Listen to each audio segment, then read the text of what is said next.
yourself with a crusade. Tattoo the Earth. All right. Welcome to episode 1 of Podioslave Tattoos the Earth podcast series. I'm your host, Anthony. I'm here with my co-hosts, Tony and Nate. And we're going to kick things off here with a special guest, the one and only Scott Alderman. Scott, you are the founder and creator of the Tattoo the Earth Fest. Welcome back.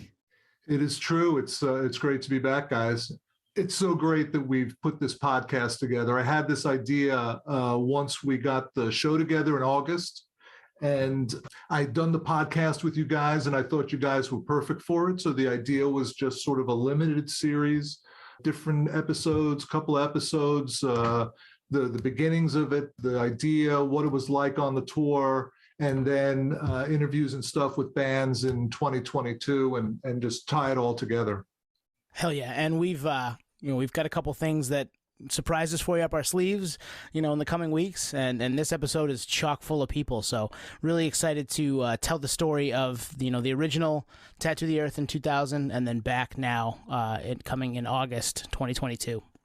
Some of these people in episode 1, some of them were one of them was literally in the room when I said Tattoo the Earth and what started this whole thing in the book, and the people who were there right at the beginning, and Kevin Lyman, who was a competitor at the time. So it sort of has a lot of different people giving a whole overview of the thing. It's great. Yeah, it's really cool. It's like a behind the music on your whole vision coming to life and then coming back to life with this whole experience. And we're, to be honest, we're honored to be part of it. In fact, this coming together is very reminiscent of the book. It's like we just happened to be at the right place at the right time, and you said yes, and we were like, fuck yeah. Yeah, exactly. And that's how it works. So I'm really glad that you guys are able to do it. And I shared with you via email the advice that it's carried me for 40 years was don't fuck it up. And it doesn't seem like you fucked it up. So that's good. So far, so good. So far, so good. All right, we're going to kick things off with our first conversation with Naomi Fabricant. Naomi was the press liaison and head of tour production for the original Tattoo the Earth Festival back in 2000. So she was behind the scenes watching all the shenanigans, and we're going to get into that right now. Naomi, thank you for joining us for this kind of retrospective episode to start off our Podioslave Tattoos the Earth. We really appreciate talking with you. Oh, thanks for having me. It'll be fun. Yeah, we're getting this together. We're talking to a bunch of people that were there in the early days in the year 2000 for the original Tattoo the Earth, and you were one of those folks. What was your first reaction when you heard the idea? So it's a bit of a story. I was working for a concert promoter down in Miami, and part of my job was to go through the mail and make piles, like throw out maybe, or you definitely have to see this. And when I first read the pitch book for Tattoo the Earth, I was blown away. And I put it on the top of the you have to see this pile. Nice. Yeah. Anyway, so the promoter I was working for also loved it. And we flew Scott down. And once you meet Scott in person, it just took on a whole new life of its own. Mm-hmm. So my first reaction to it was like, this is the craziest, coolest thing I've ever seen. I would think, we were much younger at that point in time, and all of us were, but I think at that point in time, context of the era is also key. Tattoos are not what they are today, right? It was still very much underground, very much thought of as only like bikers and, outlaw types had tattoos, There were many states where it was still illegal to tattoo. So it was like a really super like radical, crazy idea, but it was brilliant. I thought it was just brilliant from the get-go. So you kind of alluded to it. You flew Scott down. He's a great salesman. And from there, right, something happened. So basically from there, it was a good conversation, a pitch deck, visual, verbal meeting, and it was a handshake deal, or how did that go down? No. It was not anywhere that easy. So the promoter that I worked for loved the idea, but felt like he needed to do some due diligence. And he got like, you need to give me a year or so. And Scott felt a little bit more compelled to get it done quicker. And so the meeting went great in that he got validated by a major promoter that this was a great idea and viable and it could happen, but he wasn't like locked into anything. So he pursued other avenues with agents and promoters to see if he could get it going before the promoter that I worked for was willing to. And I was so blown away or enamored by the whole concept that I wound up leaving the concert promoter and I wound up helping Scott launch this crazy idea. And I mean, I think it's in the book where we talk about the dysfunctional family picnic, saying it was like the most amazing non-tour tour ever, because we had set up at Jones Beach Amphitheater, like we had a tent and we had tattoo artists tattooing live, like first time people tattooed outside live, right? And it was like Korn, the Red Hot Chili Peppers. I don't even remember who else was playing, but it was Howard Stern's thing, and it was packed. And like I walked away for a minute from the booth where we had like back then you actually wrote your name in a book and like a phone number to contact you, right? And so we had this sign up book, and I walked away. I think I walked over to the stage with Scott for a minute just to see what was happening at the stage, because we were by like the vendor area. And we came back and we couldn't get anywhere near the booth. Like the line was so long to just get up and sign up for this crazy like win ticket to a tour that did this. But we were like, if you sign up, you can win free tickets to Tattoo the Earth. And like, wow, mad crazy people were signing up, watching the artist tattoo, and it was like, I don't even know what's happening here, but something is happening. wow. Yeah, that's pretty wild. I mean, and then you're coming from working kind of in the industry, but probably not the same idea, right? I mean, your job with the independent promoter had to be a little different than what you ended up doing with Tattoo the Earth. Yeah, I mean, we did really big stuff. Like when I was working for the promoter that I worked for, I mean, he was the first one to bring Andrea Bocelli into the US, and we did Lenny Kravitz shows. We did a bunch of shows with Whitney Houston, who was still alive at the time. He did like tours with Springsteen in Europe, and like, you know, yeah, it was really like big stuff, but it was, you know, the same thing. It was, you know, booking an act, booking a venue, selling tickets, and having a show, basically, right? And when I saw Tattoo the Earth, it was like, for me, it was something like almost more experiential, if you will. And it hadn't really been done like that. Yeah, I mean, it was counterculture on all fronts, whether it's the tattoo stuff, whether it's the music itself. I mean, certainly Ozfest had kind of happened, but also just the way that it went down, it was very DIY. So, yeah, talk about that. You just got a reaction out of that. So what? Lord. So I had nothing to do with the routing. And, you know, the way it went down was trying to get the tattoo component to be allowed to happen caused us to have to be in what we've referred to as alternative venues. You know, so God, like we dubbed it the Caravan of Pain for a reason, you know? Yeah. And like just probably one of the best examples of alternative venues was we played in it was like a tennis dome in Yep. And it was really hot, right? Oh my God. So like they pressurize it, right? So in order to load in, you have to open a garage door, push all your shit into this like holding area, close the door, and then wait for the other door to open because everything was pressurized. So like just the load in itself was miserable. And it was never meant to hold a lot of people because it was just to be used to play the games. And, you know, so we had like thousands of people in there and people were throwing up and like, wow. It was horrifying. You know, and they're like, don't load the pyro, guys, because you'll blow a hole in the tennis dome and it'll be like. Actually, that's a good point. Did the patrons, did the fans have to go through that same protocol? Yeah. Oh, wow. Wow. Yeah.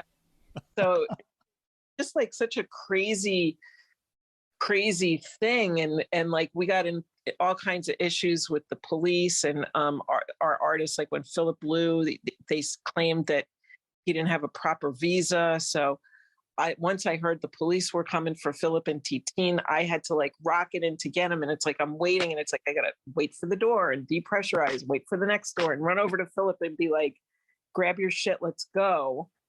And try to get him out through the crowd and back out of the pressurized doors onto the bus. And like, anyway, it was just like a lot of the venues were like that. Like there's a story in the book about when we played Mercedes, Texas. I don't know if you heard about that one, but that one was pretty great. We played outside at this like sort of festival grounds, and we set the tattoo village up on like a pavilion pad, right? So it was like beautiful. It was like a concrete floor. We had power. It was covered. It was like going to be cool enough because of the way the pavilion was situated that the sun wasn't going to hit the artists. And we had the local DJ from the #1 rock station in Mercedes, Texas, being tattooed live on the air. Oh, wow. Get all his reactions. Yeah. Yeah. And so I had given Sean Vasquez a radio, and I said, all right, everybody's set up. You're all set. You got everything you need. I'm going to go back to the production trailer and just check on things. So I'll come back, but here's a radio if you need me, right? So I don't know. I turned around, I walked away, and I'm halfway through the field, and I get a call from Sean, and it's like, Nay, help, flood. Jesus. And I'm like, what? I mean, I was gone for like 2 minutes. And I turn around and go back, and there was a flash flood. Like, how does that even happen? Wow. Like out of nowhere, a flash flood. Like, I'm like, did you electrocute the DJ? Like, the DJ okay? But anyway, so the entire village got flash flooded out, and we had to move all the artists onto tour buses, and we had to sterilize the tour buses so that they could tattoo on the tour bus because we had a flash flood. Like, who knew? Wow. That's wild. That's, Yeah. I mean, just there had to be, it sounds like an action movie half the time. You're like grabbing people and trying to run them out of the back door while people are chasing you through the crowd. It's like a Bourne movie. And then you're in the middle of, Texas, and it starts pouring, and you got to move to higher ground. No, listen to me. It didn't start pouring. There was I don't even know how flash floods happen. Wow. Jeez.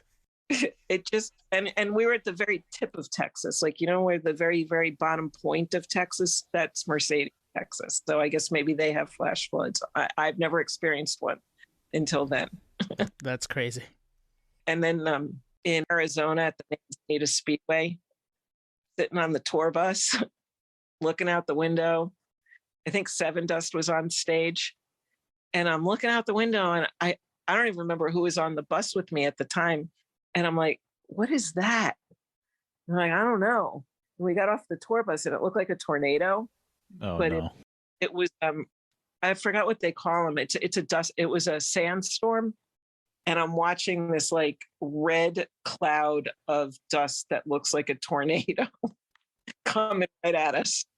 Oh, Jesus. And, yeah. So that blew like right through the Manzanita Speedway. I thought it was Lejeune that was on stage, but Scott corrected me, and I honestly can't remember who it was that was on stage at the time. Like, but it was pretty bad. There was a band on stage performing as this dust storm tornado blew through, and like they were covered in like red dust afterwards. We all were on the bus. It couldn't have been Slipknot in their masks, which that would have helped them in that situation. Yeah.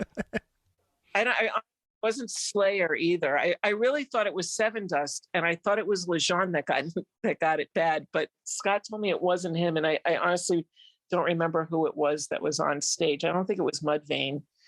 I don't know. Maybe it was Sepultura. I don't know. Anyway, it was one of the bands, and it was pretty bad. But everybody survived. Nobody died. It's like we all thank God we're good. So yeah, the alternative venues proved to be extremely interesting. And then, in Boston, it wasn't even legal at the time to tattoo. So we didn't even tattoo. They wouldn't, we weren't allowed. So it was interesting that they booked the show there, knowing that the tattoo component was coming along and we weren't even able to tattoo. Man, I'm getting anxiety just hearing these stories, and it kind of. There are so many. I mean, I don't remember if I'm sure Scott put this in the book. It was in the book about Giant Stadium and Metallica, and we were not allowed to set up the village there because this is going to be a podcast, so I don't really want to start naming names, but just to say that there was a really nice motorcycle organization who's involved in the tattoo world, who apparently we didn't get the proper blessings from, and you needed to get the blessings, especially them. It was that blessing, and you had to respect that. Like it was part of it. Like you just had to show respect, and it didn't happen. And they showed up and made it a point to let us know that it didn't happen, and so we weren't able to set up the village at Giant Stadium, which was like our biggest show, but the concert was able to happen. We just couldn't tattoo or set up the village. Wow. So we did do Metallica at Giant Stadium, which was amazing. Like Scott and I, we walked out onto the stage and we were just like looking around going, can you believe like we actually pulled this off? Like Tattoo the Earth having Metallica Giant Stadium. Like, how crazy is that? Wow. Insane. That's a good point, actually. It makes me think like, high risk, high reward. So you're kind of on a limb every single day, completely going with the flow. How does that compare to the job previous? I mean, you were an independent promoter, you're sorting mail, you're in the office, there's no hurricanes or dust storms going through, there's no, near-death experiences on the daily. Well, I did marketing. That was my back. That's how I kind of like, my background's in the music business doing production logistics. And so I was doing marketing for the promoter, and, there were all kinds of crazy things that happened, like huge artists that decided it was too cold, so they wouldn't get on stage and perform to a sold out show. But wow. So there was always kind of dust storms in the music industry, because that's just the way it goes. But it was actually different kinds of budgets, like when you're on like a Whitney Houston tour, which I didn't tour manage or anything, but I did marketing for a few of the shows that he had. It's a completely different set of circumstances than Tattoo the Earth. I wouldn't say low budget, but it was a pretty meager budget that we had as far as, catering and, the assets that go along with a major tour. Ours were not very glamorous. Right. Were basic. And, we wound up firing our caterer after like the third show because they were horrifying. And, yeah. Yeah. So it sounds like it was as crazy behind the scenes as it felt reading the book and hearing Scott talk about it in places with us and other places too. It sounds like it was just as crazy as it sounds. Yeah. And then 100%.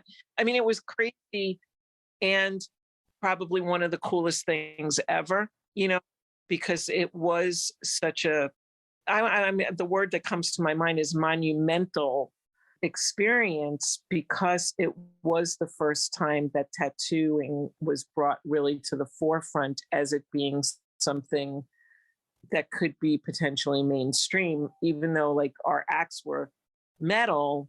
It was still, we were out on tour, and it was the first time tattooing had been included in anything even close to that. So it was kind of beautiful. And for me, like I lived on the bus with the tattoo artists, and that was interesting in itself, but we had such amazing artists like Philip Liu and Titine Liu, who are just such beautiful souls, beautiful people. And listening to them talk with Sean Vasquez and Paul Booth and Bernie Luther were some of the most beautiful conversations just about art and culture and why they tattoo, how they got into tattooing. I mean, Phillips was a legacy because his whole family were tattoo artists. but it was just, I would just sit there at the end of the night because I was always first one off the bus, last one on the bus because of logistics, you know. And by the time I got back on the bus, they were pretty much in, you know, like just in like these deep philosophical conversations about, you know, life. They'd all traveled like all over the world tattooing, and they were some of the smartest, most interesting people I've ever met, you know, and that was pretty great. It was definitely different than the other experiences I had had up till then in the music business. You know, now I work with Sully Erna, the lead singer of Godsmack. We started a nonprofit almost 4 years ago, and so I get to work with them, you know, primarily, Nice. but with the whole band. I've done a lot of different things since, you know, it's been 20 years since Tattoo the Earth, but that one was definitely different.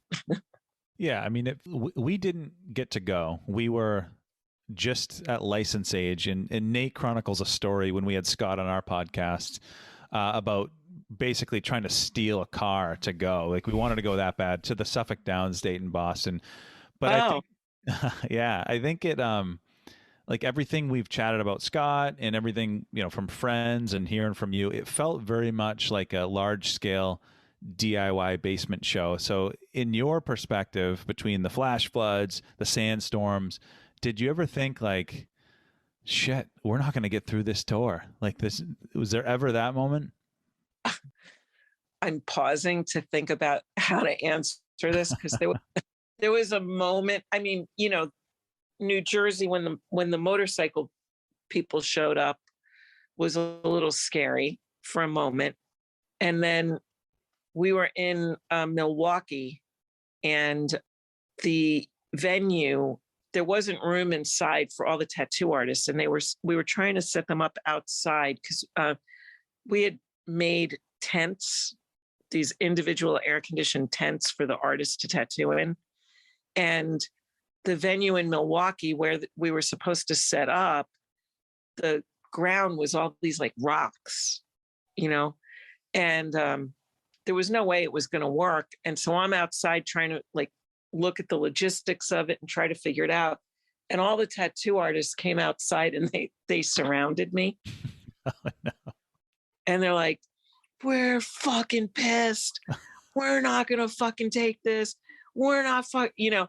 And I looked at them and they're like trying to intimidate me, you know.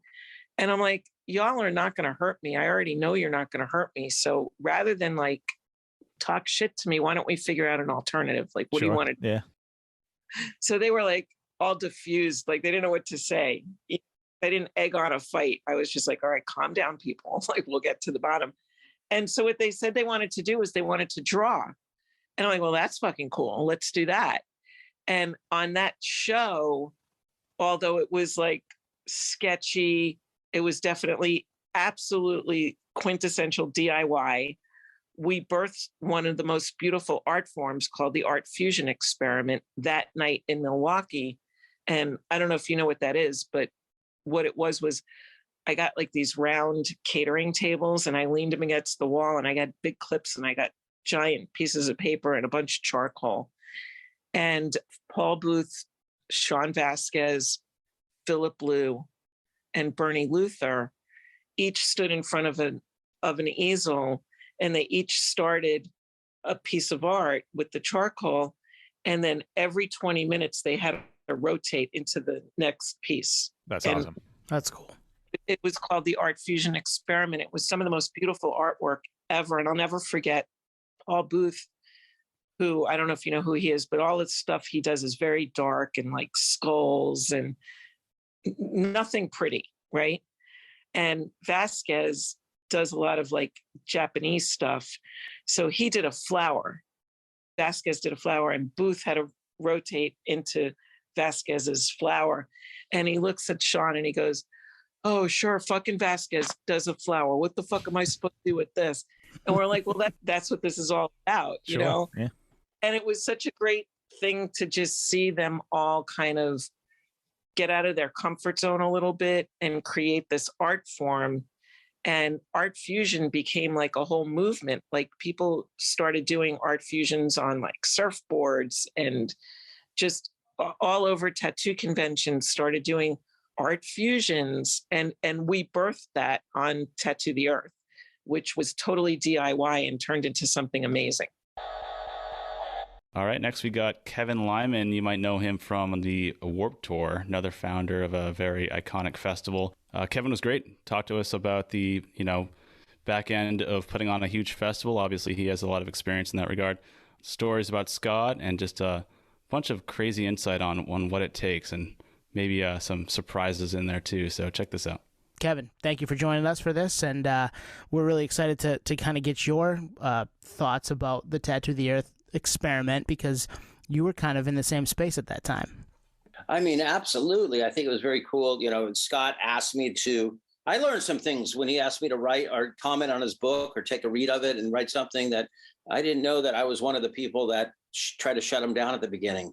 So it was obviously, I think it was more of a, I love the industry where your agents say it's coming out of that person's voice, but they're speaking on your behalf, or when a lawyer speaks on your behalf and you don't know you actually said something. So once again, it was another moment that, when I read the part of the book where they said that, Kevin Lyman and Sharon Osbourne shut him down the first time, I was a little surprised because I had no idea that we were even in any kind of conversation.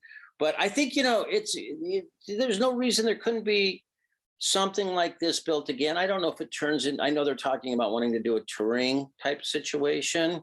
I think that could be a little tricky right now. I think, I think we've come a long way with understanding tattoo culture, where it's probably more acceptable than it was then. I just remember people were even trying to do tattoo shows in LA and they were being shut down and everything. But I think everyone understands that it is a professional business, and it's not what people used to do in the back of a tour bus on the Warped Tour when I told them not to get a tattoo, and then they'd come off the bus all wrapped up in plastic, and a couple people ended up in the hospital with very, very bad infections. And all I could say is, I told you so.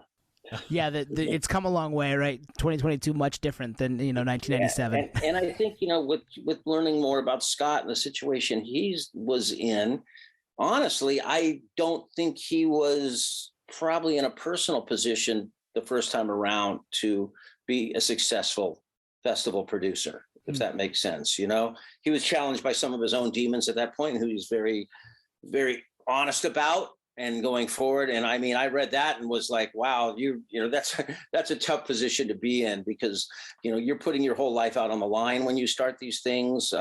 If you are susceptible to any kind of vice in the world, it's going to rear its head at that point potentially. He sounds like he's in an amazingly good space right now. He's also working with John Peters, who Mass Concerts, who has experience with this. I had lunch with him the other day when we were passing through Boston the first time. Nice. And I know that John's very excited about the project. So it sounds like they're in a good space to give it a shot. And I think starting it out as a one-off is probably going to be a smart thing to do first, and then see where it goes. Kevin, you mentioned something, and I just maybe kind of jogged my memory a little bit.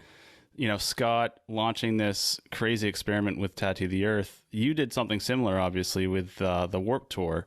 How did you find yourself putting that together in that same regard? It's a risk. There was no template, and you're just going to go ahead and make this happen. It wasn't, I always say now that being a professor in college, I'm a full-time professor at the University of Southern California. I really put it all on the line, but I had worked 12 years making other people look good and understanding and taking I wasn't great at writing down notes, but I had a lot of mental notes on what works and what doesn't work. I was the first stage manager of Lollapalooza in 1991 when it was a touring entity. So I witnessed certain things on that tour that were in the back of my mind. Like when I saw Henry Rollins playing every day at 1:20 or 2:20 in the afternoon to empty seats, I said, if I ever get a chance to do this, wouldn't it be cool if Henry Rollins got to play right before Jane's Addiction then? And that kind of gave me my process of rewriting that lineup every day. So I was kind of taking this mental notes, and I had that production background. I'd put on a lot of shows for other people. I had that sensibility of a production background that I could speak to it and also figure out how to financially make it work. Not that it worked the first year, mind you. But, that's probably, But I think there was enough of the people saw that what my intentions were, and that they'd seen me do things in other settings that I had a good chance. I was allowed to fail and have a second chance. Mm-hmm. So you had some experience. So when you heard about the concept of Tattoo the Earth, late 90s, maybe someone who's relatively new to the industry, this counterculture tattoo thing, what did you think about it? You think it was crazy? Honestly, to be honest, I was so in the midst of what I was doing at that point that I didn't pay much mind to it. Only thing I think maybe at some point, I think they were supposed to play a show that was right on top of us. And to that point, even with people like Ozfest and Warped Tour, we tried to distance ourselves from actually playing in the same city within a few days. Oh yeah, sure. There was that cooperation. And then that one time we did that Satan Meets Skating show where we actually did blended Ozfest and Warped Tour one time. We made sure that we weren't bastardizing the market, for lack of it. And I think only time I noticed it once, and I felt bad for them at that point because we were starting to hit our real stride as a festival, and they were within like a day or two of us in a market. And I was just like, who the hell would have booked that? And, I just like, who would have put that show there? Because I know when I started my tour, there was one point where we were very close to Lollapalooza in Dallas. And I was like, that will never happen again, because that established festival will crush the other festival unintentionally, with not even being intentional. So when I saw that, I think that's when I probably paid, more mind to it than anything. But when, people realize I wasn't, other than those type of things, I really tried to mind my own business because I had to focus on what I was doing at that point, because each year could have been my last if I, at that point. Yeah. And I mean, it sounds like you, obviously, with your background going into doing the Warped Tour and then kind of being around other festivals and knowing where to put things, you were just figuring that piece out. And then this other kind of Caravan of Pain, as Scott called it, just kind of sidles up along next to you and is like, hey, we'll play here 2 days before, 2 days after, because it's all we can get. You had to be like, man, good luck. Yeah, and then you just started hearing some of you kind of felt for him, to be honest. I didn't know him really that well, but you felt for a guy because you started hearing stories, you just, oh my God, they didn't get to do that show, was canceled because no tattoo people could be there because there was no permits pulled, or that location pulled out, or you might have a show canceled because of ticket sales not being great that first year. I mean, I remember that 1995, I was in the same boat, but I think I got a pass from some people that maybe he didn't get that first year. And then the team, some of the people he were dealing with were probably the most difficult people I ever dealt with in the music industry. I've been very vocal about that. They were the people I had to later deal with the Mayhem Festival and some of the things I was doing there. And they were not the most cooperative people when you were trying to get something off the ground. Yeah, it seems like, and again, this is just from chatting with a number of people like yourself and folks in bands, there's a lot of gatekeepers. And if you don't have the keys to that gate, that's where you end up in playing the rodeos, playing the golf domes and things like that. Oh, I played them. Trust me, I played them. I try to describe to people sometimes, and people don't realize because that early generation. Now I see some of my friends who were around in '95 when I started that thing, and then where it went. We were playing established venues, and we had to work our way to those. We played every funky fairground, racetrack, side of ski slopes, wherever you could get a show in at that point. You had to take it. Also, just recollecting on Warped Tour and this festival, Tattoo the Earth, do you think that, at some point when this was pitched and Scott was talking to you about this, that this was going to take away from Warped Tour? You kind of alluded to it earlier, but. Well, I think they pitched what he did was, and I only learned from the book that creative artists who were my agent and Sharon Osbourne's agent, some reason got involved and maybe, of course, used to kind of block it. They didn't need a third festival to book. Yeah. So they went to Dave Kirby, who really didn't have that experience in that world, and he picked up the festival. I had no idea this was going on, to be honest. I had not a clue that there was like these politics going on in the business.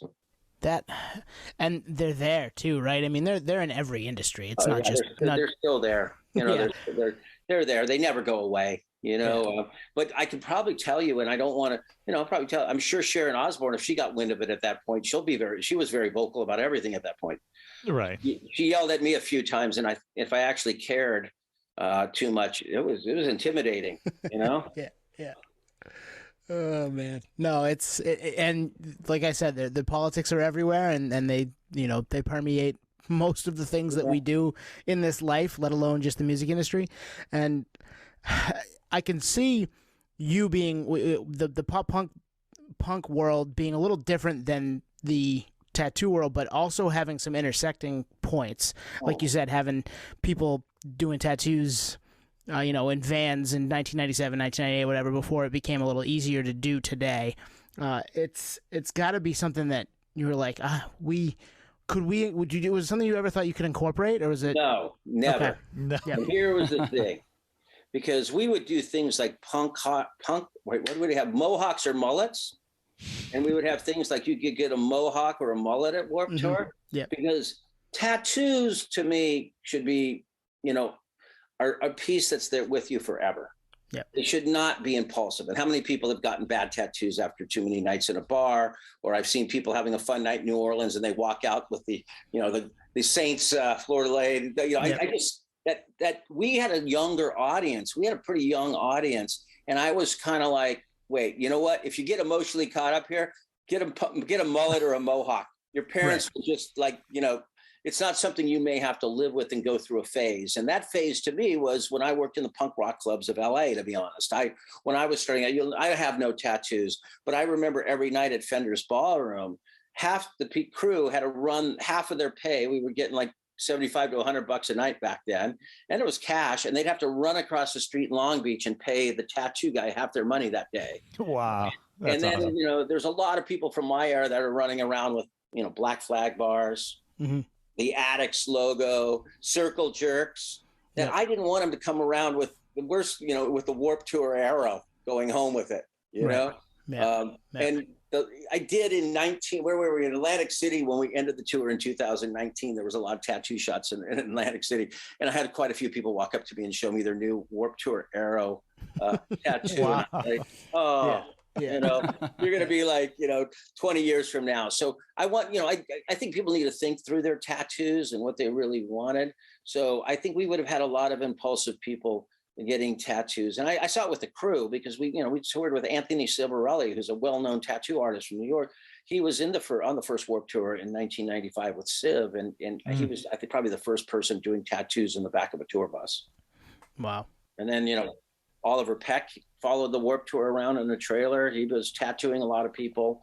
It was kind of like I had to wear blinders in some way, but I really also had to try to pay attention to my crew because we were in a dirty environment. It's great. You could do a tattoo in a very clean environment, but those people have to go out and work in a muddy field all day long. Right. And I think the worst story was we had one person on tour who got very infected and went into the hospital and was in like a semi-coma, but his girlfriend showed up to see if he was all right. But then another girl he was dating showed up. And I think he just kept his eyes closed for about a week. Smart. He didn't know if he could wake up or not and face the music. So, I had to just be really careful because the crew, and tattoo artists know that you can be as clean as you want it, but if the person goes into a dirty environment, and we Warped Tour worked every day in sweaty, hot, dirty environments. Yep. It's funny, like I can definitely see from your perspective not wanting to take on the tattoo side of it. Totally get that. I was just thinking, because we grew up with the Warped Tour, we grew up in the Tattoo the Earth. Like we were, 15, 16, and 2000. So we were very much the demographic. And we lived in both worlds. We were very much into the metal, very much into the skate punk, pop punk stuff. So we would have had to choose. So it absolutely would have cannibalized each other. So I can see how, maybe if Tattoo the Earth came around in like 2001, where you would have been like, well, shit, we need to defend the house a little bit, Yeah, as long I would have said, let's stay apart. I would have probably paid much more attention to their routing. Does that make sense? Yeah, totally. I would have been paid attention to routing. There was room out there for fair price ticket. If you had a fair price, if you could do one in June and let's say come through Boston and one, Ozfest in June, Warped in July, and Tattoo in August, so people could, jam up their parents for some money or whatever. Well, people would have gone to all three of those for sure, Yeah. especially if they're spaced out like that. But if they were like weekends apart, that would have been way more difficult. We're seeing that in touring right now, how, there's so many bands coming through. There's a lot of people are having to make choices right now. Like, who am I going to see and what shows can I afford to? And I know that everyone has to make a decision now in talking to my students. Like, okay, I'm going to have to skip that band this time because I can't afford it. Oh, and it sucks. It sucks, man. It always is like, oh, this band's here. Maybe you've got a couple of venues depending on the city you're in, and you see all these, things coming through, and you've got to make a choice. They'll be playing on the same night. Yeah. I mean, they'll be playing on the same night sometimes. So, it's tricky. Everyone makes a living off of touring now. So, everyone's trying to be, that dollar becomes very important to people. All right, next up, we have Mike Bellamy. He is a tattoo shop owner in New York City, Red Rocket Tattoos. He was there when Tattoo the Earth was formed. He was in the room when the idea came to Scott. So a lot of cool insight about the tattoo side of things right now with Mike Bellamy. Mike, thanks for coming on to the podcast, man. Really appreciate it. And I know we're going to be jogging our memories tonight. So, but first, I kind of wanted to get, to know you a little bit more. Tell us about your business, your tattoo shop and whatnot. Great. Well, thanks for having me on. I really appreciate that and the opportunity to speak. So I own now Red Rocket Tattoo in Manhattan, and I've been in Manhattan on 36th Street for 22 years. Had a couple of different partners along the way, and first one being Sean Vasquez, who was a big part of Tattoo the Earth. But it's been a ride, ups and downs, and many, many, many changes. And ever since, we got to Tattoo the Earth really soon in our career down there. Back in we opened in '98, and I think we got involved with Scott not long after '99, and then right before the tour. So it was very interesting days. We were all fresh and all about it, like ready to get going. So very exciting. That's super cool. I used to live in New York City too, and back in '07, so a little bit after the fact. Yeah, but my first tattoos, I can't remember the first shop, but the second shop was Fine Lines Tattoo. Might be. Yeah, I know. You know those guys. But I remember looking on the internet, and I saw your shop back in the day, Red Rocket. I was like, I should go to that one.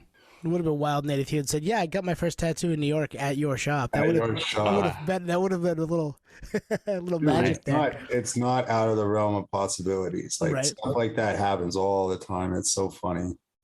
It's that kind of business, really. So you start with Sean. You guys open the shop, and you said '98. Then you get kind of involved and meet Scott. Right. You're hearing about this idea because, I mean, in the book, Scott paints it as he's being tattooed by Sean and says, I want to start something. I want to, tattoo the earth. And that's where it kind of comes to fruition.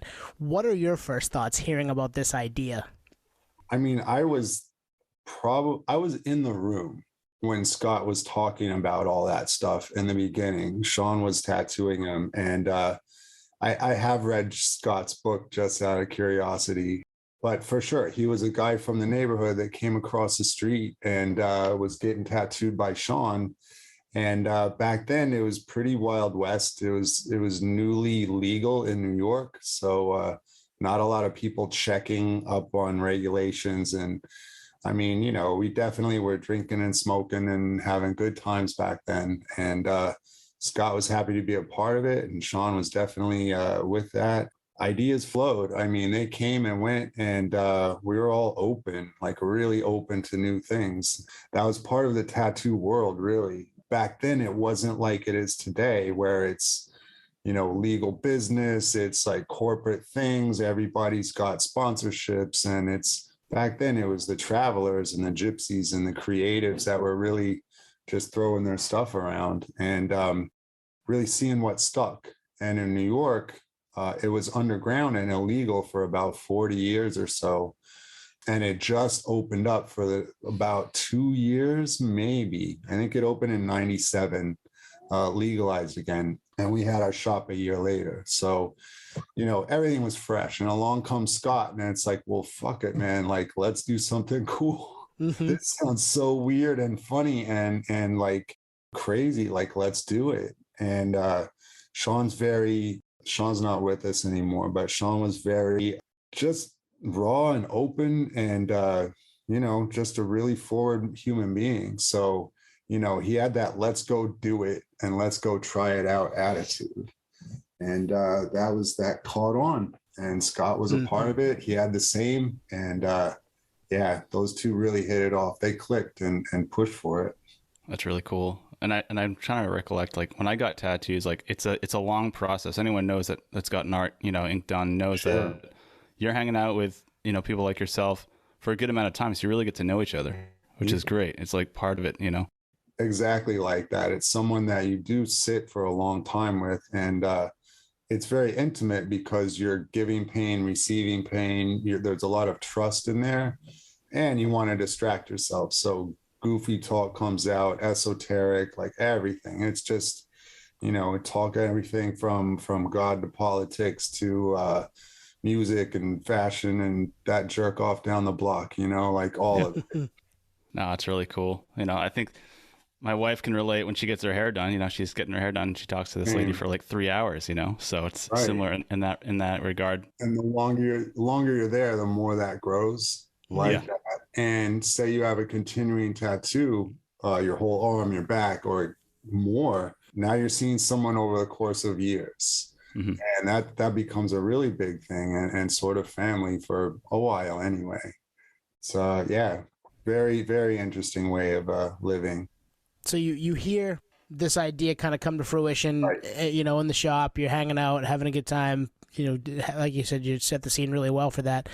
Do you think they're going to be able to pull it off? Or are you like, no way, this happens?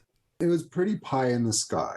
And Scott talks very big right away. And at the time, he was definitely riding high and full of energy and enthusiasm and the whole thing. And he comes in with this attitude like, well, I'm a businessman and I want to, do the right business. So I'm staying at the Plaza. And he would do things like that. And I'm like, all right, guy from across the block, like, good for you. Like, good for your suits and your briefcases and everything. But like, you're a guy that walked in here. And in that way, like, the tattoo shop keeps everyone on the same level because you're just a guy, and you want something the same as everyone. So, and he talked about like a Madison Avenue shop and things like that. And I did the math. It's like, who at that time, this is 98, 99, who at that time is going to plunk down $1,000 for a session or $1,000 at whatever they were trying to get for Madison Avenue rent? Like I have a friend whose mom was in a store. It was 40 grand a month. And it was like 400 square feet. Like, you're going to do that with a tattoo shop? I never saw it, really. No. But I still don't see it on Madison Avenue. But now there's like Bang Bang down in Soho. It's like, it's ridiculous. So Scott was a little ahead of his time on that idea, probably. Yep. But I didn't see it for that day and age. So there was a lot of that. And then, didn't know Scott well enough to know that he would just like be stubborn, put his head down and push.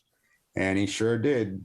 He steamrolled everything and got it done. So, I mean, we can relate. We've known him now for a couple of months and talked to him a couple of different times. And putting this together, it's like, we're just going to make this happen, guys. Like, yep, okay. Well, it is. Yeah, there's no backing up with him. That's for sure. And that was the big, that was almost his mantra. It's like, it's going to work. Like, we're going to make it work. Mm-hmm.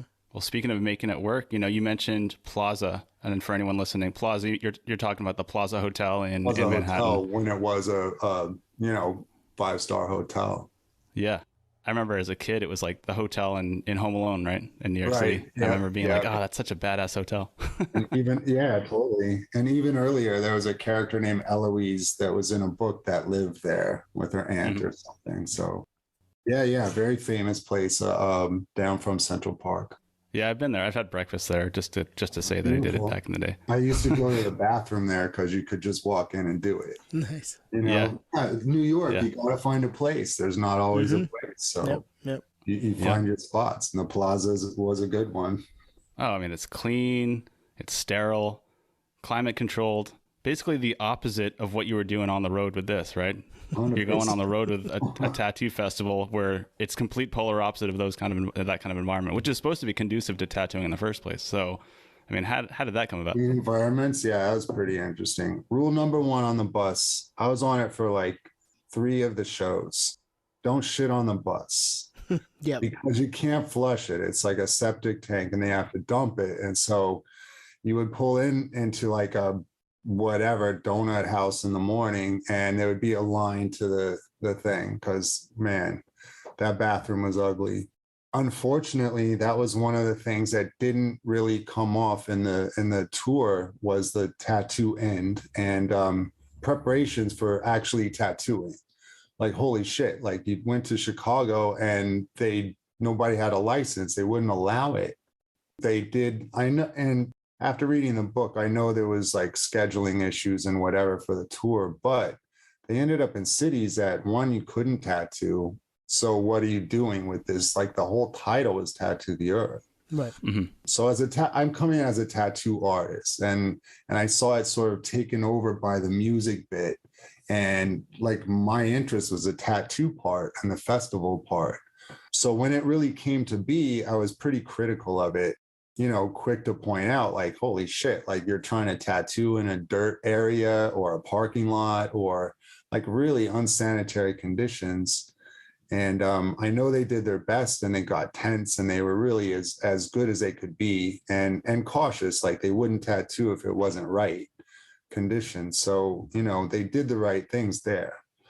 Over the years of tattooing at conventions, it's really awkward, crammed into an unfamiliar space with a lot of people and a lot of noise. And it's kind of the opposite of a lot of shops and how you can relax and settle in and communicate. And so I can't imagine on the road, like traveling and all of that. What a mess. I did a little tattooing. I tattooed on the bus once. That was, really cramped and awkward and just kind of like, not a lot of fun. The idea of it's fantastic, like, hey, rock and roll and let's do it. And you're getting with rock stars and up and comers. And like, there was really a lot of excitement on the show. Like Slipknot was just hitting, coming out like, who the fuck is this noisy band? And they really smashed it. And having Slayer like underneath them is ridiculous, but they did it. Yep. Slayer killed it, amazing, and everybody else too. A lot of up and comers like Mudvayne and Head PE and Puya and stuff. Wow. So the energy was just crazy and masculine and concussive, and so noisy and dirty for tattooing. Yeah, right. The tattoo piece, the outdoors. You're right. It's a different world doing it that way versus being in your shop where you're comfortable, where your stuff is, where you're gonna how the beats of the day go. It's got to be crazy to kind of get out of the van or the bus and be like, all right, we're gonna set up shop in this golf dome, or we're gonna set up shop in this field. This isn't normal. Upper parking lot at Red Rocks, like in the dirt. Okay, like rad view, but like nobody was there because the music was over there. Yeah, back to the energy. Everything was just so fresh and fun. Yep. And you kind of have to, you give up to that. So you give up your comforts of home for the experience of like tattooing this guy on stage or something, like, yeah, I'll walk across the dirt lot in Phoenix at 100+ degrees, and get that guy and come back to the van. Like, yeah, it works good. It was fun. Nice. A lot of adventure, really. Backstage stuff for the artists. Like personally, I was able to go backstage or be on stage at Red Rocks where I grew up seeing shows, watching Sepultura play and be in front of house watching Slipknot at the end. Like what a treat to be underneath the whole venue and like, where you grew up watching your best favorite, the coolest shows you've ever seen. Now you're underneath it, behind it. That's so cool. What a ride. Yeah, Hell yeah. That's awesome. Badass. No, it's just a full circle moment to be there and, as a profession. Yeah, truly. And to be, musicians have been getting tattooed forever. And to like now have some recognition come along with it, here's the guys that do the things, like they help make those guys look cool. Yep. Like who did Kerry King's head? That's an important person. Everybody knows what his head looks like. Mm-hmm. Yep. Or even the Slipknot logo, for that matter. That's essentially a tribal tattoo, Paul right? Booth did that. Yeah, exactly. Paul Booth. Yeah, he also, I think he worked on Chad from Mudvayne as well. Yeah. Yep. Sleeve. It's incredible to think of this whole, conversation, because now, since there's Incarnation, there's Muse Inc. in OC, which was Travis Barker's thing, which I think is now defunct. But so it really started kind of a new movement with this traveling tattoo music circus, which, like you said, there was a lot of trials and tribulations, but it's actually, there's multiple festivals that have emulated the same business plan. Yeah, I mean, in the end, he wasn't off base, and it's kind of like, it's like any new thing. Somebody's going to get it, and everyone else is going to go, I don't know, man. And so he pulled it off, and here we are now. Yeah, still talking about it today, 22 years later, with a show coming up in August. Absolutely, it's not over till it's over. And, same with Scott. He ain't over yet. Nah, he's still going strong. Absolutely. Yep. The vision is strong, and the tattoo world, as you alluded to at the beginning of the interview, has never been more prevalent and mainstream than it is today. I mean, we were talking about with Scott, like, it's in commercials, it's every celebrity. It's more of a fashion statement to some. I know it's more of an art form for us, but it's taken on a whole new life, as you can probably attest to. It absolutely has. And, going through things with, like you said, a fashion and how they picked up with Ed Hardy's designs, and that really just pushed tattoo fashion pretty mainstream after Gautier did some stuff and whatever. But yeah, here we are. It's everywhere. You can't watch a TV show without seeing it. The nurse has it, the grandmother has it, like everybody has something. Yep. And I think it's amazing. And last but not least, we're going to end with a bang. We got Fran Strine. So Fran was the official tour photographer for the original Tattoo the Earth back in 2000. And the story about how that came to be is pretty wild. Fran gets into it. And he's gone on to do some amazing things in the movie direction, documentary direction, all that out in the West Coast. And yeah, maybe we'll have him on again. This is quite the conversation. Here is Fran Strine. All right, we're here with Fran Strine. Fran, thank you for coming on the podcast with us tonight. Thanks for having me. So, Fran, let's dial back the clocks. Were you the only photographer back in the original Tattoo the Earth tour back in 2000? I was, yeah. It's funny. I'd kind of cut my teeth. I never had any formal training for photography or anything. I used to just take my camera to concerts, and back then, on the ticket stub, no cameras allowed. Now everybody's got an iPhone or whatnot, but I used to break down my cameras, like a Minolta X700 or whatnot, and lenses in my jackets, and just get in. And I was only taking pictures for memories. I knew not how to use a camera, so I just get lucky and get a few shots. And over the years, I learned the functions of the camera, f-stops and shutter speeds and whatnot, and kind of honed the skill. And again, not to be a professional, I had no ambitions to be a photographer. But over the years, friends would just tell me, man, you got a great eye, Mm-hmm. And I was driving a forklift for a living at the time. This was years and years ago. But after a while, I started noticing that I did have a skill, especially now that I knew the functions of the camera. And I was like, you know what? Fuck it, I'm not getting any younger. Let me just try and see what I can do. So I would ship my photos to all these publications, right? And nobody really staffs photographers. Everybody's just a freelance, right? From Metal Edge to Hit Parade or Rolling Stone. And I got rejection letters from every one of them, except Sterling McFadden, which published Metal Edge magazine back in the day, was not in circulation anymore. They screwed up and gave me the editor's home address. Oh, no. Wow. Jerry Miller. I see where this is going. Yeah. She was just like, wow, this is a great shot. It was a shot of Alice Cooper, right? And I had no photo pass. It was just me squirching my way to the front row and getting some great shots and ducking out.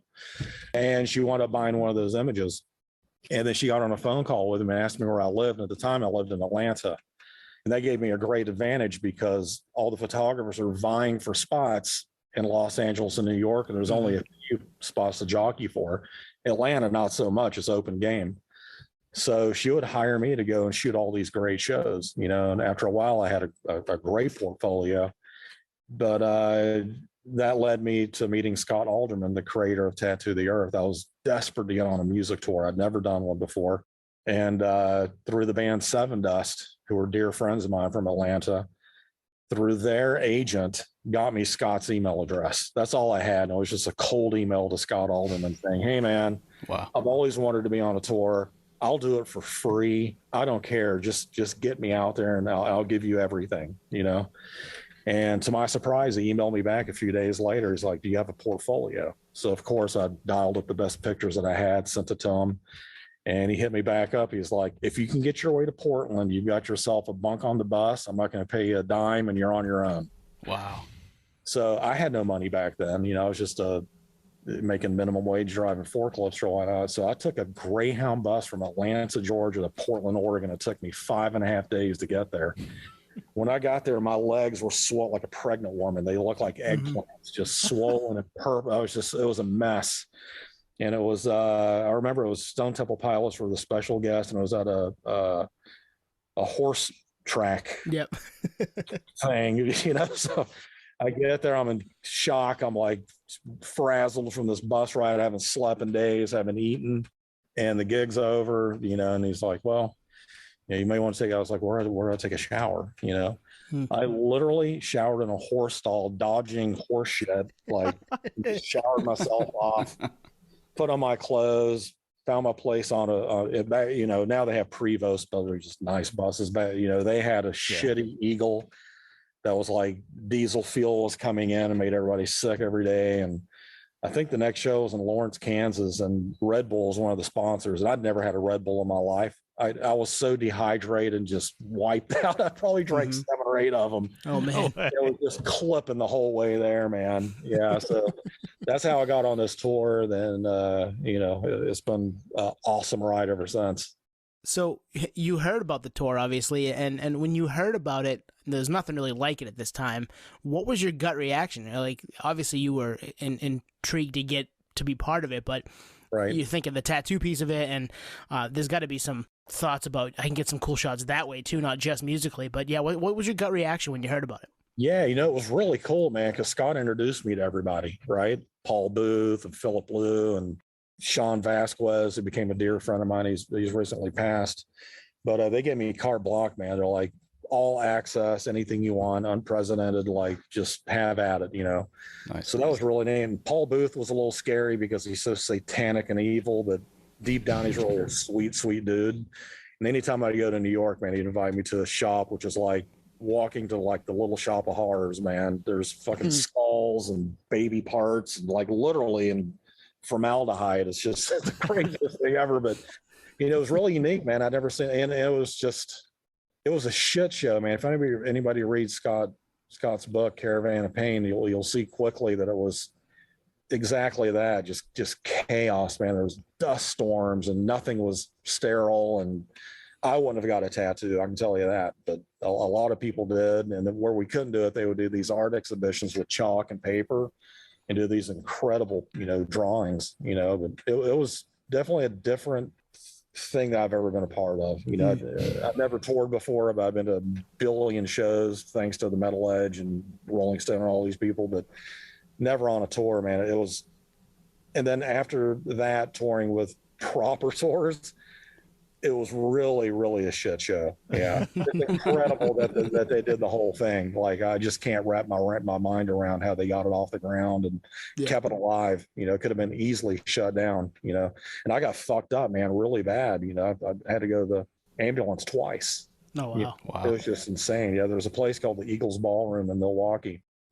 It's a great place to shoot because the stage is, you know, about up to here. So you got a great vantage point to shoot. Now, standing right in front of Kerry King, getting some great shots, and some giant heavy dude flew over the barricade. And at this point, I've graduated to a really nice Nikon, right? Like an F5 or whatever, but they were still metal. There was no digital back then. Ooh. And the eyepiece went missing days ago due to this tour because it was just chaos. So it's just a metal eyepiece, and this kid lands on my shoulder, and my face plants with the camera, rips my eyelid open. I look like Jesus. You bleed the most from your ear and your eyelid, right? I was terrified when I looked in the mirror. I'm like, I'm gonna die. I'm gonna bleed out, you know. So they rushed me to the ambulance, and they were gonna take me away. And I'm like, what time will you guys have me back? I was like, well, it's Wisconsin. It's, you know, almost 11 o'clock, probably 6 a.m. I'm like, I got to be back on this tour bus at 2. to go to the next city.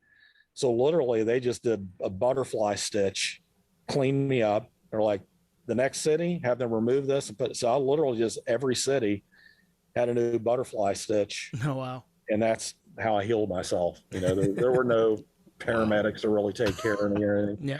And then the other one was the band Amen. I'll never forget. It was in, I think it's El Paso, Texas, just 150 degrees. And if you've ever seen Amen, or if they're like the Sex Pistols 2000 back then. They're just wild animals on stage. And Toomer, the bass player, that came out the first song, and he had one of those mic stands with a heavy 20-pound bell on the bottom. He kicked the mic stand. It hit me in the temple, knocked me out cold as a fish. Oh, wow. I wake up 20 minutes later in an ambulance with a concussion. And again, they're telling me, you got to lay low. And of course I didn't, I was there for a job, Mm-hmm. But those were the hazards of going out on Tattoo the Earth. And I saw stages catch on fire with Slipknot, and they had pyro, and Lawrence, Kansas, the stage almost burned to the ground. Like, just, it was gnarly, man, but the best time of my life. I wouldn't trade it for anything. It sounds like you gained the respect from Casey Chaos, Amen, and Paul Booth in terms of like the carnage. Yeah, man, it was earned your stripes. Yeah, for sure. I had a question. You kind of answered it, but just a little more depth, because you were doing shows before, right? So what was the big, I guess, goal for you to go on the actual festival? Was that just something like a dream of yours to actually go on a full on tour? Yeah, because I would see these guys like my heroes, Niels Lozauer, Mark Weiss. I'm like, man, how cool does it have to be to go on one of these rock and roll tours? And that's what I wanted to do and do for a living, and make money at it, and you don't make a lot of money at it, to be honest with you, even if you are with an established band, and until you get with somebody like, I've toured with Nickelback and the Slipknots and Stain for a bunch of years, and they do pay well, like a lot of money. But that was it, man, just to get on a tour, and it wasn't until I met Niels Lozauer at NAMM, I couldn't really support myself just taking live photos or even setup shots. I had a full studio setup doing photo shoots with Pantera and all these other Typo Negative back in the day and Metallica. But if nobody knows, like Metal Edge or even Rolling Stone, they'll pay you like $600. You can't live on $600 a month. You're selling a picture or two maybe. So I met Niels Lozauer, who was my, he did all the Van Halen album covers and whatnot, at an AM show, and he was kind enough to sit down and talk to me. And I'm like, man, how do you sustain living in this world? Because I don't know. Advertising shots, go find the promotions guy for Gibson, Marshall, Ibanez. So I did do that. And then, as I established myself for my career, especially with the bands like Slipknot, man, they would request me to do their photo shoots for Guitar World or for their amps. I'll never forget, Mick Thompson was like, you want to come to Iowa, man? Shoot my Ibanez ad. We built this thing in his basement at his house. It looked like like a bunker in Poland with maps and knives and shotguns and rifles. So there was Code Red was the name of the ad. It had this new red Ibanez. And then, Jim Root, when he was out with Stone Sour, had recently signed with Orange Amps. And he requested me as well. And then, Slayer, it was all these bands that I met through the tour wound up calling for my services, and that's how I was able to put food on the table and really get my foot in the door. And once I did, I kicked it wide open and I haven't looked back since, So basically you were doing it for the experience, but de facto you basically made some connections. So the fun experience stuff of touring wears off after about 4 or 5 years, because you really can't keep a relationship. Yeah, you're seeing the world on somebody else's dime, but at what point does that get, seeing the same place over and over, especially in the States? No knock to the United States, but when you've done the A, B, C, D markets 20 times, toured for 20 years almost, that's crushing to your soul. It really rots your soul. And you'll ask anybody that. It's just like the touring really takes a toll on you. And that's, and thankfully to Tattoo the Earth, because I brought a Sony Handycam with me for nothing more than what I used to bring my camera to shows for just my own experience. Right. And that's when I learned about motion pictures. And I was like, wow, this is actually really cooler than taking a still image, because now I can kind of tell a story and do my own narrative. And I was in the studio with Seven Dust. They were recording a new record in Atlanta with Butch Walker, who's now a super famous producer. And their A&R guy was there. So the last name was Roberts, but he saw me with my handy cam, you know, and like I said, I grew up with the band, like we're, you know, friends since we're teenagers. And I was just sitting there just filming, you know, and he came in and goes, "You do video production?" I didn't know what the fuck I was doing. I'm like, "Yes, I do." Yes, I do. Yes, sir. Yeah. Yeah, that was my first. I didn't even, believe it or not, I didn't even own a computer. I've never owned a computer at that point. This was 2002 or 3. Wow. And he goes, "Can you get me a budget together? We wanted a 20-minute making of bonus DVD that accompanies the CD." Oh yeah. Wow. I'm like, "Absolutely, man." So I had a really good friend, Jen Rothland, who's a big time producer in the music world. So I called her up. I'm like, "Can you help me put this budget together?" She's like, "Yeah, $90,000. And I was like, $90,000? Wow. Today, even that's a lot of money. But back then, I was just like, Oh yeah. "Are you shitting me?" She goes, "No, record labels are spending so much money now doing these, you know, these digital content pieces, because, you know, record sales were dwindling. So anything that they could get to get somebody to purchase a CD, they would spend the money on. So it's kind of like a loss lead for them." Was this the Animosity era? No, Seasons. It was even Seasons, for Seasons. Yeah. Yeah. So if you buy that there's a digipack, right? So you open it up, there's a bonus DVD, and they became really successful. Like, a lot of people really liked it and would post stuff about it. And then Nickelback took notice. You know, I had a lot of good friends at Roadrunner Records, so they brought me up to do an EPK with them, and up in Vancouver for a few weeks, and Seether and all these other bands. And then I got I got the itch to do documentaries, and then I did more music tours. You know, I toured with Slipknot, 2 or 3 tours, thanks to Tattoo the Earth, Seven Dust. You know, they would have me out anyway, but, you know, I did a few proper tours with them. Seether, a bunch of years.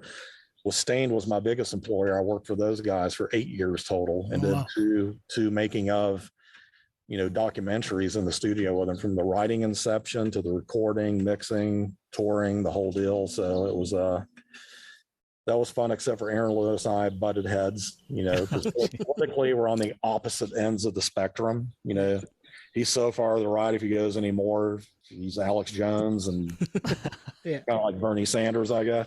But you know, so we would fight. And, you know, there's another thing about touring, man, because it was still a family. I mean, we still go to dinner today and hang out when I see him.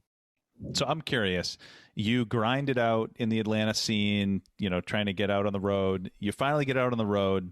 You're on Tattoo the Earth, which by anyone's measure is a traveling circus.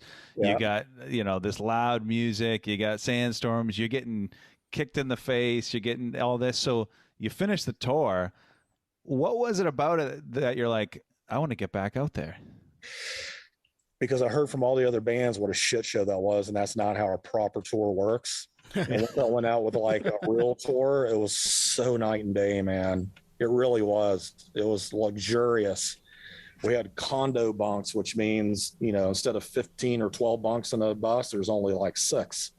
Right on. Room. You're not with a bunch of stinky people, and you're eating good food. You know, they for some reason brought out a vegan catering service.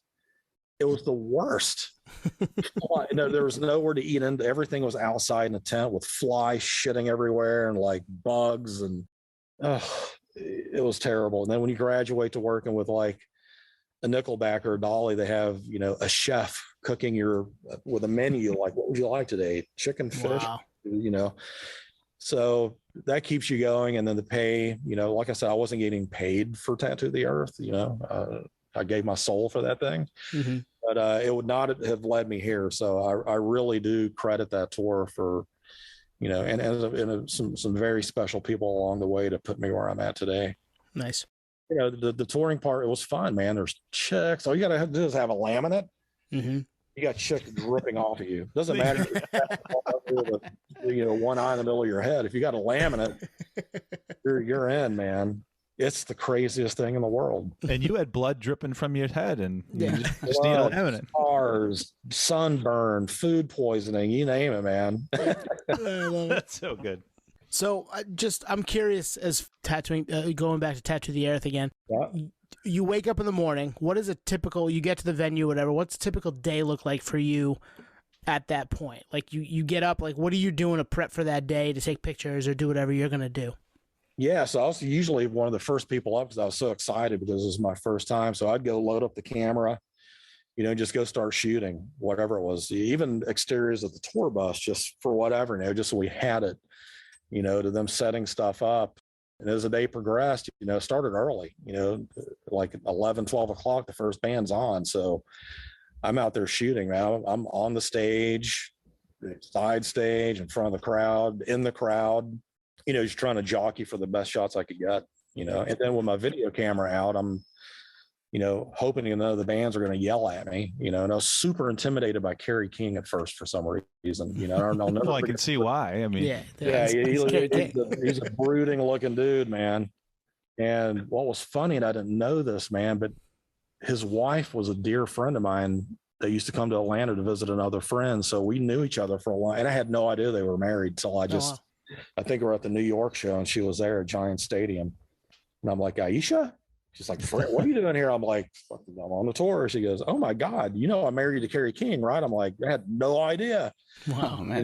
So that opened up a friendship with Kerry. But the first time I met Kerry, I had a fisheye lens. I was trying to get a little close to him, and he kind of just looked at me. I'm like, I'm sorry. He goes, no, come on in, man. He had the big nail spikes and he does the pose for me. And I'm like, okay, this guy's really cool. And then he's a big meat eater, man. So he and I would go to Ruth Chris every now and then and like chow on me. And, and Mick Thompson's still a dear friend of mine from Slipknot. He's a big meat eater. So we would just go destroy all the steakhouses, Nice.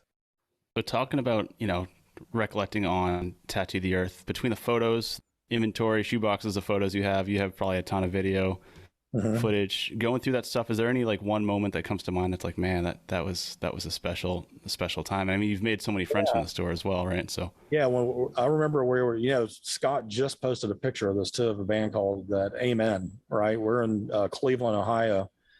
I remember there was this giant tower, right, that overlooked the city. I was like, you guys want to climb up this thing? Take some good shots? And they're like, sure, man. Except Toomer, the guy that kicked me in the head with a microphone, is terrified of heights. But they made him climb up it, man. And we did the shoot, and the shot came out phenomenal. It's on the Tattoo the Earth Instagram page. You can go see it. But that was memorable for me because I remember how scared shitless that guy was. And he was white as a ghost, like shaking. You wouldn't look down. He's just like, my God, You just described me because that was exactly how I would react to that. Yeah. He was really scared, man. It was funny. Yeah, that, and then all the Slipknot stuff, because those guys were insane, and I came in really early in the Slipknot camp before Tattoo the Earth with Metal Edge. I was one of the first photographers ever to shoot them, and became fast friends with them. And anytime they would play, they're like, fucking just jump on stage with us, dude. Just watch your back, Nice. So I would be up there dodging around these idiots with their fucking baseball bats. They're not paying any attention to where they're going anyway. And they're puking in their masks. You're dodging puke and piss and everything else. And they were so fun to shoot and still are, And that's no joke. I mean, look at early footage of Slipknot. Like the fact that Corey Taylor can still walk is a mind fuck. Kidding me? It's like any of these guys, and they never used to wash their outfits, so it'd smell like Bourbon Street, literally. Never washed them. They're like, we're not washing anything. See, that's the stuff we love on this podcast. I mean, we wouldn't even have thought of that, and the fact that you said it's like, all right, well, that likely happened. Yeah. They never washed their outfits or masks, nothing. It was disgusting. I can't even imagine. You have a show in 100-degree heat or whatever, wearing all that shit, and then you just kind of let it sit overnight and put it on again the next day. Thanks. It's funny. Like, you never know where anything's going to take you. I mean, we've been doing this podcast for a couple of years, and just the journey. I mean, it led us to chatting with you and linking up with Scott. And you just never know. And it just takes you putting yourself out there. Yeah. I've never lost contact with Scott either, man. I'm so grateful for the opportunity he gave me, and I just feel indebted to him because he's really the catalyst that got me to where I am now as a filmmaker, and I just, if anybody gives a shit, my new movie just came out via Sony Pictures Tuesday on something that's not heavy metal at all. It's a guitarist named Ray Parker Jr. who wrote the Ghostbusters theme song. But but nobody knows his early career, so it's kind of like an unearthing of the genius guitar player this guy is. All right, that wraps up episode 1.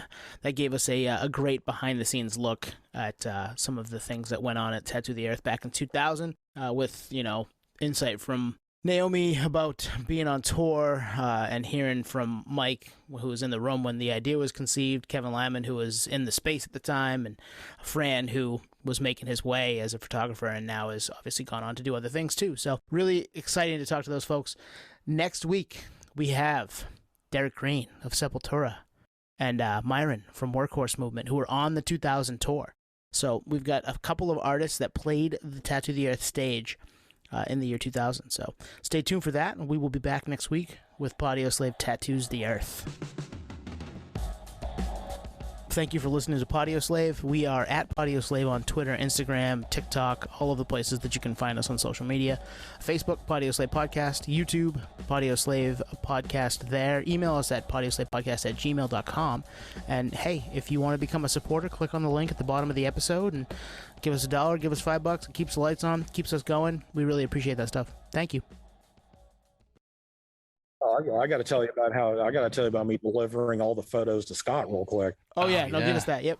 Yeah, so I'm in Atlanta, and Atlanta was the hub for AirTran back in the day. And if anybody remembers AirTran, that is the airplane that went down in Florida and killed like everybody on board. Like the plane just went down. I don't remember why, but it did. It killed everybody. And only about a month or two later was when I was going to go deliver these to Boston to Scott. So I had everything in a giant shoebox, as you said, like thousands of slides, like 2 or 3 of them packed in a suitcase. I get on board, I kind of put on my sunglasses, my earbuds, and I'm going to lay back and fall asleep before the plane takes off. And I can feel it taxiing off. And then I start smelling burning plastic. Oh no. The plane comes to a stop and smoke starts billowing in. The doors open, the slides come out, and they're like, everybody out, and they're trying to do it orderly. I get up. The only thing I'm thinking about is rescuing those slides in case the plane burns to the ground. So I'm getting yelled at by the staff. I'm like, I'm getting these fucking pictures off. This is my life. This is it. There's no duplicates.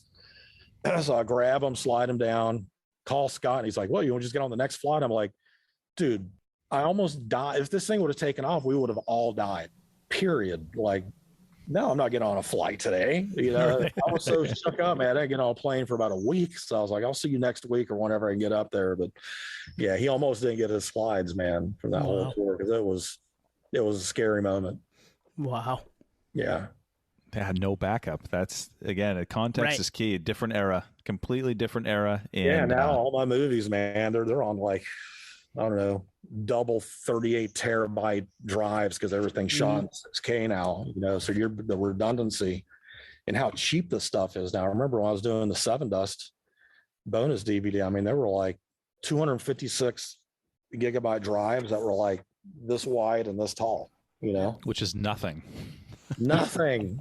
I'm holding up 2.5 years of the Podioslave podcast right now. This is it. It's this tiny little terabyte drive with a bunch of YouTube videos and episode audio, all that shit. That's crazy, man.